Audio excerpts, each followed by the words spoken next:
अभी सब्सक्राइब करें हमारे YouTube चैनल ईश्वर टीवी को और देखिए वीडियोस सबसे पहले। शंकराचार्य जी ने कहा कि जैसे एक नदी है, उस नदी में मछलियां हैं। उन्होंने उन मछलियों को 4 भागों में विभक्त कर दिया, बांट दिया। 1 मछली, 2 मछली, 3 मछली, 4 मछली।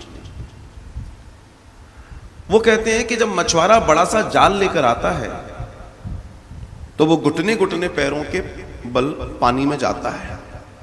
उसके बाद वो झूलता है और झूल के बहुत जोर से जाल फेंकता है। और जब वो बहुत जोर से जाल फेंकता है तो जाल कहां गिरता है? जहां वो खड़ा है वहां गिरता है कि दूर गिरता है? कहां गिरता है? दूर गिरता है।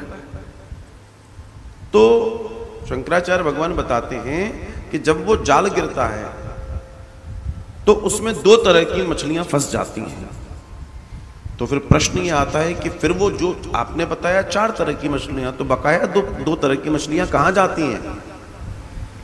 ये समझना बहुत सुंदर बात है।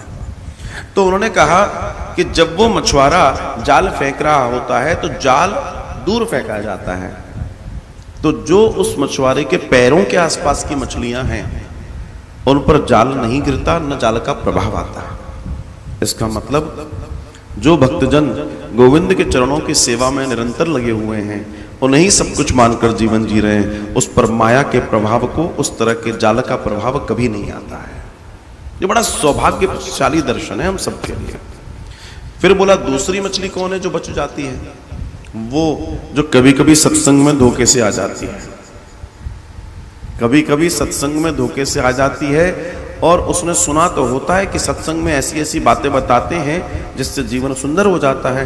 तो जब कभी माया किसी ऐसे रूप में आती है जिसको सामान्य व्यक्ति नहीं समझ पाता, लेकिन वो कभी सत्संग में गया था, उसको पता है कि ये माया का स्वरूप है, तो जैसे ही जाल गिरता है वो बाहर की ओर भाग जाती है, सचेत होती है, वो ज्ञान आ जाता है उनमें, वो बच जाती है।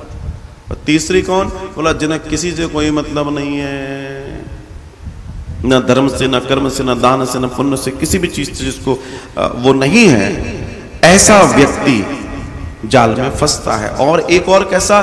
जिसके पास भगवान ने खूब माया दी है, सब कुछ दिया है, लेकिन उसके बावजूद भी वो धर्म कर्म दान आदि नहीं करता, वो फंसता है।